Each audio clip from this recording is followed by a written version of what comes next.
palavras com CH, palavras com SH, palavras com X, O. Nessas palavras eu vou colocar ES. Então, por exemplo, tem o watch, que é relógio de pulso, WATCH. Acaba com CH, eu quero falar relógios de pulso, eu vou colocar watches, vou colocar ES, certo? Mas normalmente, tirando essas regras, essas exceções aí que eu dei para vocês, eu coloco S e faço o plural. Então, eu já identifiquei que esse der aí, o referente dele tem que ser um plural, não pode ser um singular. Tá, vamos ver o que mais que eu posso dar aí para auxiliar vocês. Nós temos alguma resposta aí? Temos do Polo Sapé, na Paraíba, a resposta da turma, eles dizem a opção 3. Learning. Ok, infelizmente não é. E aí eu vou explicar para vocês por que não é learning. Nós vamos primeiro para a explicação, depois da explicação nós vamos voltar ao texto, certo? Mas muito obrigado pela participação. É isso mesmo, vocês têm que participar, vocês têm que tentar.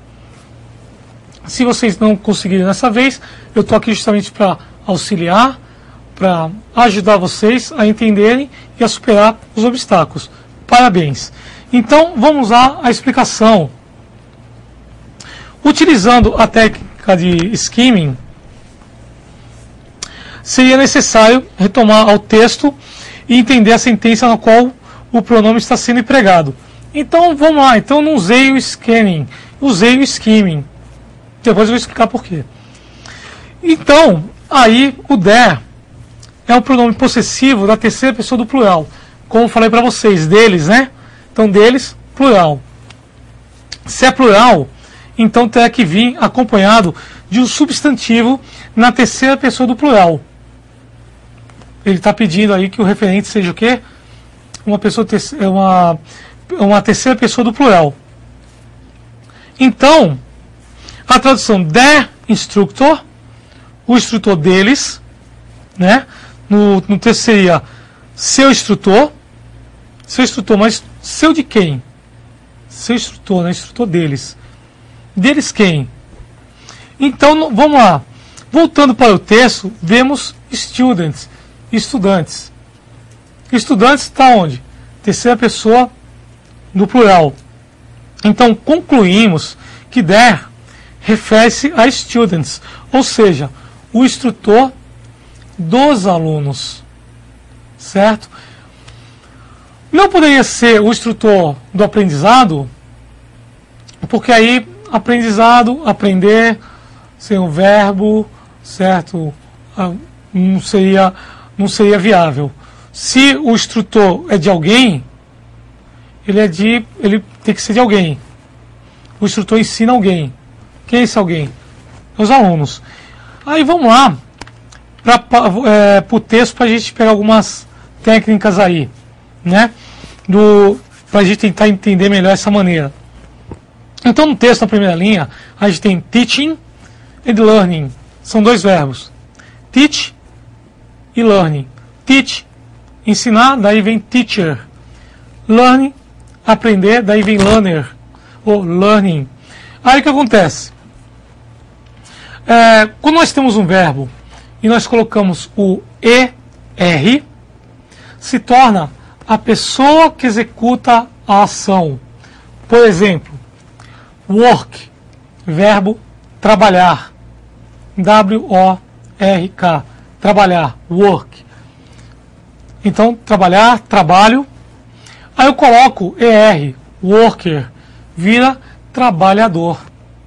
Aí eu tenho teach, ensinar. Aí eu coloco o ER. Aí a pessoa que ensina é quem? O professor. Certo? Learning, aprender. Aí eu coloco o ER. Então é a pessoa que aprende. O aprendiz, o aluno, o estudante, enfim. O que mais aí que eu posso falar? Pronto, nós temos aqui deep, que significa fundo. E aí quando eu coloco um ER, aí já vira um comparativo, deeper, mais fundo. Então, profundamente, né? Então, tem alguns adjetivos aí que quando eu coloco ER, eu sempre faço eles com comparação, viram comparativo. Se eu coloco EST vira um superlativo, né? Então nós temos um exemplo aí de superlativo. Nós temos big, grande, bigger, maior, né? Bigger than, maior do que, e biggest, the biggest, o maior de todos. Então é uma outra regra, nós não vamos nos aprofundar nisso, isso é só uma dica para vocês, certo? Nós temos alguma dúvida aí, Tati? Não temos nenhuma dúvida. Que bom, então significa que a explicação está sendo legal, né? Está dando para entender. Eu fico sempre preocupado quando os alunos não perguntam, que das duas uma. Ou o professor está ensinando muito bem, e não tem dúvida nenhuma, ou então o professor não está explicando nada com nada e está todo mundo viajando, está todo mundo sem entender nada. Eu espero que seja a primeira opção, né? Está todo mundo entendendo bem, a explicação está sendo boa. Se vocês tiverem dúvida, eu explico de novo, explico de uma maneira melhor, mais fácil. Não se preocupem com isso, certo? Então, o que nós vamos fazer? Eu gostaria de agradecer, nós não terminamos ainda, tá? Só quero fazer um agradecimento antes que eu esqueça, que são muitas informações, né? A minha amiga Silvia, eu não lembro se eu já agradeci no começo, mas vou agradecer de novo, né? Obrigado aí pelo apoio aí no Polo de Olinda, né? Silvia aí sempre nos ajudando aí, dando apoio aí pra gente. E aí, eu gostaria também de comentar também com vocês o exercício da aula anterior, que eu vi que alguns alunos tiveram algumas dúvidas, né? Sobre os jargões, sobre cognatos e tudo. Eu postei algumas respostas sobre isso, né? E eu gostaria que vocês tentassem sempre, por exemplo, quando vocês pegam a tarefa que está em inglês, não se preocupem, peguem em partes e peguem um dicionário para tentar fazer a tradução, certo? Porque em cima o dicionário se torna melhor do que um tradutor de texto.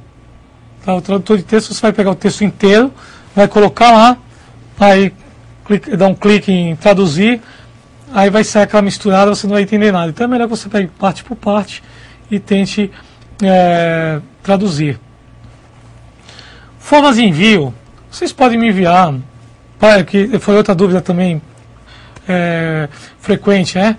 Como enviar para você? Ou envio para o professor pelo ambiente virtual, ou envio para o e-mail pessoal. Vocês podem fazer pelos dois. Tem o ambiente virtual, que vocês podem postar, e tem o e-mail pessoal. Se você mandar pelo e-mail pessoal, eu vejo meu e-mail todo dia. Assim que eu recebo, eu dou uma lida, dou uma olhada e posto de volta. Formato de arquivo, mandem no formato que vocês quiserem, certo? Recebi gravações aí pelo celular, excelente. Tá de parabéns aí o pessoal que gravou no celular. Ficou muito nítido, não tive problema nenhum de ver, certo? Então, não se preocupem com o formato que vocês vão mandar. Se vocês tentarem mandar em pasta zipada, num artigo que seja mais leve, é melhor. Porque às vezes a tarefa é grande e aí você vai mandar um arquivo e você não consegue porque o e-mail não suporta, certo? Então, procure sempre mandar no formato mais leve. Por exemplo, vídeos e áudios, se você mandar em MP3, MP4, né, ele se torna bem menor e bem mais leve do que nos formatos comuns, certo? E aí, deixa eu ver se tem mais algum aviso para dar. Foi só a forma de envio, que vocês podem enviar por e-mail, enviar também pelo ambiente virtual, né? Algumas pessoas ficaram faltando aí de mandar tarefa, né? Eu peço aí para vocês tomarem cuidado, né? Porque eu vou lançar as notas aí, então quem não entregou ainda, por favor, envie. Um outro aviso também é que nós temos uma terceira opção para enviar essas tarefas, que é justamente o quê? pelo Live Mocha. Eu disponibilizei aí um site onde você pode fazer um curso online gratuito, onde eu sou professor voluntário, né? E teve alguns alunos que entraram, tudo, tiveram alguma dúvida, mas a gente conseguiu solucionar, eles conseguiram entrar, estão fazendo o curso de inglês, né? Eu estou esperando ainda receber algumas atividades, e assim que eu receber as atividades, eu já vou postar as respostas. Então vocês estão de parabéns.